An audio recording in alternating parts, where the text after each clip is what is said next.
ኦርቶዶክስን ይቅርታ ጠይቀን ኦርቶዶክስን ክሰን ኦርቶዶክስን የሚገባትን ስፍራ ካልሰጠን የኢትዮጵያ በረከት የለም። እኔ ፕሮቴስታንት ነኝ። የኢትዮጵያ ትልቅነት ውስጥ ሁሉ የኦርቶዶክስ እጅ አለበት።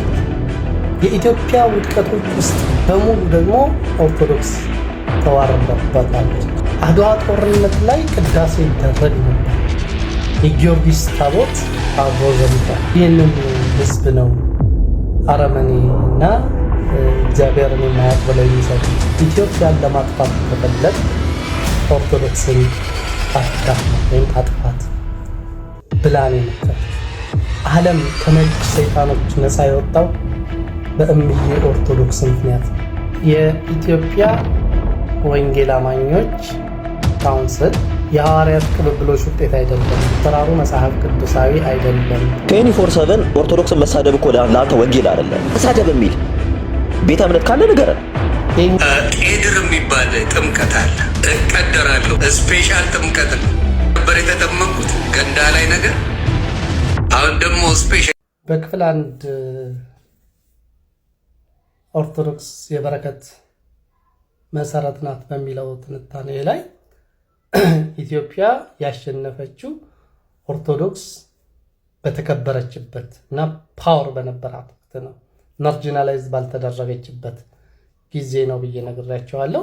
ሁለተኛ ደግሞ ኢትዮጵያ የተዋረደችው ኦርቶዶክስ ማርጂናላይዝ በተደረገችበት አታክ በተደረገችበት ጊዜ ነው ብያቸዋለሁ። ከዛ ኢህአዲግ እና ደርግ እንዴት ኦርቶዶክስን አታክ እንዳደረጓት የጣሊያንን የሮም ካቶሊክ ቤተክርስቲያንን ምክር ሰምተው እንዴት ኢትዮጵያን ለማዳከም ኦርቶዶክስን አታክ እንዳደረጓት አይተናል። ምክንያቱም ኢትዮጵያዊነት የተቦካበት ባህል ኦርቶዶክስ ነው። ኦርቶዶክስ ላይ ማንም ሰው እጸጽ ሊያወጣ አይችልም። ኦርቶዶክስ ላይ ማንም ሰው በግብታዊነት ትችት መተቸት አይችልም። የሚገርማችሁ ነብይ በሐዲስ ፍትህን የሚያውቅ የሀበሻ ንጉስ ብለው መስክረውላታል። ስለዚህ ከእምነት አንጻር አታክ ማድረግ አይችልም።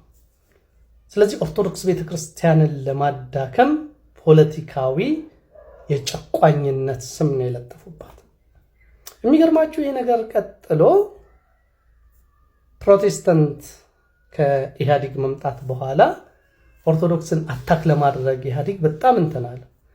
የሚገርማችሁ ፕሮቴስታንቱ ከኦርቶዶክስ ጋር ከመለያየት ይልቅ አንድነቱን ነው ያሰፋው። አይኖ የመቃብር ቦታ ተከልክሏል፣ ከእድር ተባልሯል፣ ምናምን ሆኗል። ይሄ አዲስ እምነት ሲመጣ የተለመደ ነገር ነው። ቢሆንም ግን ኦርቶዶክስን አላናናቅም። እንዲያውም በምርጫ 97 ዓመተ ምህረት በጣም በትልቅ የኢትዮጵያዊ ሞራል የኢህአዲግ ኢትዮጵያ ጠል ወይም የዘር ፖለቲካን የተቋቋሙት አብዛኞቹ እነ ኢዮኤልን ጨምሮ ፕሮቴስታንቶች ሆነው ስለተገኙ ፕሮቴስታንት መቀየር እንዳለበት ተሰማቸው። የፌዝ ሙቭመንቶች የግል ቸርቾች እየበረከቱ የመጡት ከዚህ ከ97 ምርጫ በኋላ ነው። እነዚህ ነጮች ፐርፐስሊ ከኦርቶዶክሳውያን መካከል መልምለው የራሳቸውን መነኮሳት ገዳም ውስጥ በማስገባት የተሐድሶ እንቅስቃሴ በሚል ኦርቶዶክስን ማፍረስና ማዳከም እስከ ስልጣን መያዝ እስከ ፓትርያርክ መድረስ እቅድ ነድፈው መንቀሳቀስ ጀመሩ። ዓላማቸው ኢትዮጵያን ለማዋረድ ኦርቶዶክስን ማፍረስ ነው። ፓስተር ጌዲዮን ኦርቶዶክሳዊት ቅድስት ቤተክርስቲያን ላይ በመንግስትም በሃይማኖት ስም የተቋቋሙ የፕሮቴስታንት ፓስተሮችና ራሱ ፕሮቴስታንቲዝም ምን ያህል ኦርቶዶክስ ተዋሕዶ ቤተክርስቲያን ለማጥፋት የኢትዮጵያ ቤተክርስቲያንን ለማጥፋት እየሰሩ እንደሚገኙ እንዲሁም ኢትዮጵያ እንደ ኢትዮጵያ እየቆመች ያለችው ኢትዮጵያ እንደ ኢትዮጵያ ያሸነፈችው ኦርቶዶክስ ባሸነፈች ጊዜ ነው። ኦርቶዶክስ ደህና በሆነች ጊዜ ነው። አሁን ግን ፖለቲካውና የፕሮቴስታንቱ ኃይል ሆን ብሎ ኦርቶዶክስን የማንቋሸሽና ለማጥፋት እንደሚሰራ ነግሮናል ማለት ነው። ምን ያህል የወጣው ሚስጥር እጅግ በጣም አስደንጋጭና እውነታውን ግልጽ ያደረገ ነው ማለት ነው። ፕሮቴስታንቲዝም እምነት አይደለም። ኦርቶዶክስን ለማጥፋት የተነሳ ኃይል ነው ብለን ምንለው ለዚህ ነው። ፈረንጆች ያቋቋሙት ራሱ ፓስተርም እንደሚናገረው ፈረንጆች ያቋቋሙት የኢትዮጵያ ቤተክርስቲያንን ለማዳከም የሚሰራ የፈረንጆች ተመጋቢ አካል ነው። ዛሬ የሚፈነጨው ሁሉ ፓስተር አፉን የሚከፍተው ከንፈሩን የሚያላቀቀው በኢትዮጵያ ቤተክርስቲያን ላይ። ይህ የሆነበት ምክንያት ምንድነው ካለ ኦርቶዶክስን ለማጥፋት ከፈረንጅ ወይም ከአውሮፓውያን በጀት ተበጅቶላቸው ስለሚሰሩ ነው። የበጀታቸው ምንጭ አውሮፓውያኖች ናቸው።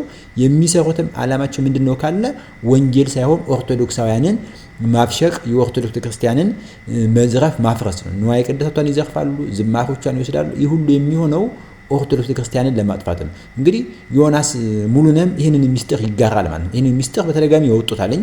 ዛሬም የማሰማቸው ናልኝ። ፓስተር ጌዲዮን ይቀጥላል። በጣም ድንቅ የሆነ ከባድ የሆነ ሚስጥር ወጥቷል።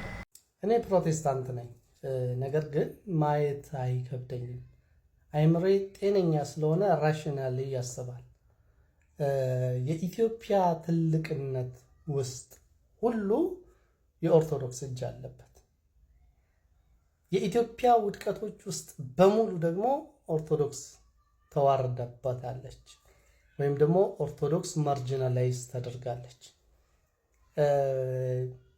የሩቁን እንተው፣ የአክሱምና ኢዛናና ሳይዛና ከሞደርን ኢትዮጵያ ጀምሮ ስትመለከቱ የኢትዮጵያ ትልቅነት ያንሰራራው ኦርቶዶክስ ትልቅ በሆነችበት ሁኔታ ውስጥ ነው። ለምሳሌ አድዋን እንመልከት። አድዋ ውስጥ ዋና ፊገር ኦርቶዶክስ ነች።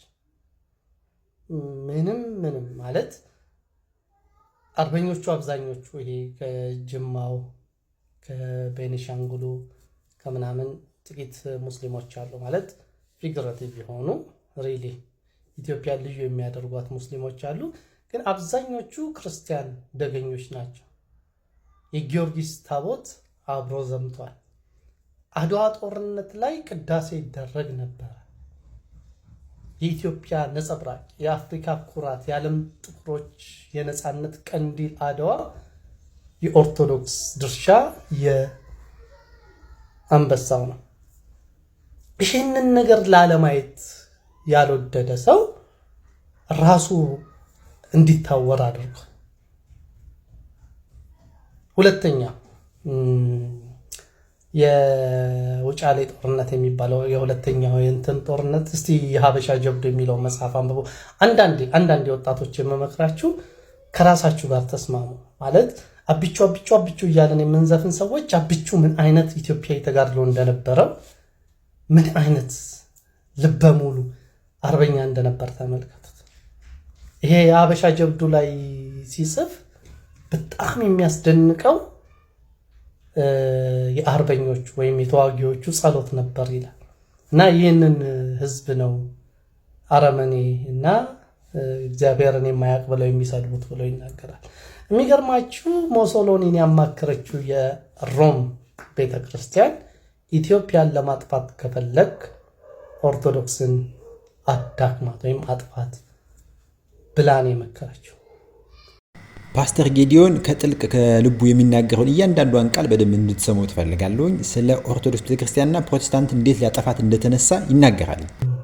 የኦርቶዶክስ ውድቀት ወይም የኦርቶዶክስ ማርጂናላይዝ መደረግ የኢትዮጵያ መሽቆልቆል ነበር። ደርግ እምነት የሚባል ነገር የለም ብሎ ኦርቶዶክስን አታክ ሲያደርጋት አደባባዩን ወስዶ መስቀል አደባባይ የነበረውን አብዮት አደባባይ ሲለው ከዛ በኋላ ለፕሮቴስታንቱ በጣም ከፍተኛ የሆነ ስፍራ ሲሰጥ ፕሮቴስታንት ሪቫይቭ እንዲያደርግ ሲያነሳሳው ዓላማው ኦርቶዶክስን ማዳከም ነበር። በደርግ ጊዜ ኢትዮጵያ አመዳም የሆነችው ኦርቶዶክስ ስለተዋረደች ነው። የሚገርማችሁ ኢህአዴግ ከገባ በኋላ ዳይሬክት አታክ እያደረገ የነበረው ኦርቶዶክስ ነው። የተወደዳችሁ ኦርቶዶክስን ይቅርታ ጠይቀን ኦርቶዶክስን ክሰን ኦርቶዶክስን የሚገባትን ስፍራ ካልሰጠን የኢትዮጵያ በረከት የለም። ኦርቶዶክሳውያንም ልትሰሩበት የሚገባው ነገር ምንድነው? በሀገራችሁ የሚገባችሁን ቦታ መያዝ መቻል አለባችሁ። ከሚገባችሁ በላይ እንትን አትበሉ፣ አትጠይቁ። የሚገባችሁን ግን መያዝ አለባችሁ። ምክንያቱም የኢትዮጵያ በረከት የተመሰረተው በኦርቶዶክስ ጥንካሬ ላይ፣ በኦርቶዶክስ ስትራቴጂክ ቲንኪንግ ላይ ነው። ኦርቶዶክሶች ስትራቴጂካሊ ካላሰባችሁ የኢትዮጵያ በረከት የሆነች ይቺ አማናዊት ተልእኮ ያላት አሐቲ ቅድስት ቤተክርስቲያን የኢትዮጵያ ቤተክርስቲያን የኢትዮጵያ በረከት ብቻ ሳትሆን ኢትዮጵያን ራሱ ጠፍጥፋ የሰራቻት ቤተክርስቲያን ነች። ለዚህ ነው እያንዳንዱ ጠላት በቤተክርስቲያን ላይ ጦሩን የሚያዘምተው ማለት ነው። ስለዚህ ፓስተር ጌዲዮን እንደተናገረው ኦርቶዶክሳውያን በገንዛ ሀገራችን በሰራናት ባቆምናት አሁንም ድረስ ደም አጥንት በተከፈለላት በዚች ሀገር ላይ የሚገባንን ቦታ መያዝ አለብን። አሁን እየሆነ ያለው የሚገባንን ቦታ አይደለም እያዝን ያለን። ጥቃቅኖቹ የሚገባንን ቦታ እያስለቀቁን እንዲሁም ደግሞ በአውሮፓውያን እጅ መሰረት ማለት ነው እጃቸው በተዘረጋ በረጅም እጅ አውሮፓውያን በዘረጉት እጅ አማካኝነት በፕሮቴስታንቱ ኦርቶዶክሳን የማጥፋት የማዳከም ስራ እየተሰራ ነው። ስለዚህ ልንነቃ ይገባል። ይሄንን እውነት ይሄንን ድብቅ ሚስጥር ያጋለጠ ጌዲዮንን እያመሰገነ ቦታችን የት ላይ ነው፣ እንዴት ነው ወደ ቦታችን መመለስ የምንችለው የሚለውን ማሰብ፣ መነጋገር፣ ስትራቴጂክ ፕላን ማውጣት መቻል አለብን። ይሄ እጅግ በጣም ልብ የሚያደማ ጉዳይ ስለሆነ ማለት ነው። እንዴት ዛሬ ይቺ የኢትዮጵያ በረከት የሆነች ቤተክርስቲያን እየተገፋች፣ ምዕመኖቿ እየተገደሉ፣ አባቶች እየተገደሉ፣ ካህናት የዘጉ አባቶች የበቁ አባቶች እየተገደሉ፣ በጦርነት ስም እያለቀ ያለው ኦርቶዶክሳዊ ምዕመናን ሆን ተብሎ ስትራቴጂክ የተደረገ ነው። ሰሜኑን እያፋጁት የሚገኙት ኦርቶዶክሳዊውን የመቀነስ ኦርቶዶክሳዊውን የማጥፋት የነ ሞሶሎኒ የጣሊያን ስራ። ዓለም ከነጭ ሰይጣኖች ነፃ የወጣው በእምዬ ኦርቶዶክስ ምክንያት ነው። ሌት ተቀን ኦርቶዶክስን የሚሳደቡ ሰዎች በእቅድ ነው። የኢትዮጵያ ቤተክርስቲያን የሚሳደቡ እነ አቶ ትዝታው ሳሙኤል እነ አቶ እዩ ጩፋ ሌሎቹም እነ ፓስተር ዮናታን ተብዬ እነዚህ ሁሉና ሌሎቻቸው ጋሻ ጃግሬ ሁሉ የሚሳደበው ስነስል እንዲቀደድ የሚያደርጉት ኦርቶዶክሳን ለማበሳጨት የሚደረገው ጥረት ቅዱሳን ሰላት ላይ ቅዱሳን ንዋያት ላይ የሚደረገው መዘባበት ስድብ ሁሉ እንግዲህ ፓስተር ጌዲዮን እንደነገረና ሆን ተብሎ ኦርቶዶክስን የማጥፋት ዘመቻ ነው። ፕሮቴስታንት የተቋቋመው እምነት ሆኖ አይደለም። የተቋቋመው የኢትዮጵያ ኦርቶዶክስ ተዋሕዶ ቤተክርስቲያን ለማጥፋት ነው። የኢትዮጵያ ቤተክርስቲያን ስትጠፋ ኢትዮጵያን መቆጣጠር ያስችለናል የሚል የሮም ወይም ደግሞ የጣሊያን እቅድ ነበር። ይሄንን ሲያስፈጽሙ የነበሩ የተለያዩ መንግስታት አሉ አሁንም ድረስ ማለት ነው። ስለዚህ ይሄንን ኦርቶዶክሳዊ ሁሉ ሊያውቁ ይገባል። እኒህ የፕሮቴስታንት የአውሮፓውያን ቀለብ የሚቀለብላቸው ቀለብ የሚሰፈርላቸው እነ ትዝታው ሳሙኤል እነ ፓስተር ዮናታን ተብዩ ሌሎችም ሁሉ ኦርቶዶክስ ላይ ከንፈራቸውን የሚያላቅቁት እነ ቀለሜ ተብየው ሁሉ በገድል ላይ በምን ላይ የሚዘባበቱት ወንጌል ገብቷቸው ስለ ወንጌል ተጨንቀው አይደለም። ኦርቶዶክስን የማጥፋት ዘመቻ ኦርቶዶክስን የማጣጣል ነው። ፕሮቴስታንት እምነት አይደለም። የስንዴ በስንዴ መጣ በስንዴ ተቋቋመ ኦርቶዶክስን የማጥፋት ዓላማ ይዞ የተነሳ ነው። ይህን ነገርን እንግዲህ ራሱ ፓስተር ጌዲዮን ነው ማለት ነው። ፓስተር ጌዲዮን ይህንን እውነት ቁልጭ አድርጎ አሳይቶናል። ስለዚህ ልናውቅ ልንባንን ይገባል ማለት ነው። እንግዲህ እነ ዮናስ ሙሉን ደግሞ ቄዳር መቀዳር ፈልጋለሁ ኦርቶዶክስ እጅግ ድንቅ የሆነች አምልኮ የምትፈጽምናት ፕሮቴስታንቱ አጋንንት ሲያስመልኩ ነው የኖሩትና ቄዳር እባካችሁ ይቅርታ አድርጉልኝ ይላል። እኔ እንደሌላው ቄድር የሚባል ጥምቀት አለ እቀደራለሁ። ቤተሰብ ዝም ብሎ አይነት አይደለም። ለኔ ስፔሻል ጥምቀት ነው። የሆነ እንትን ላይ አልነበር የተጠመቅኩት ገንዳ ላይ ነገር። አሁን ደግሞ ስፔሻል ሸለቆስ መሰለኝ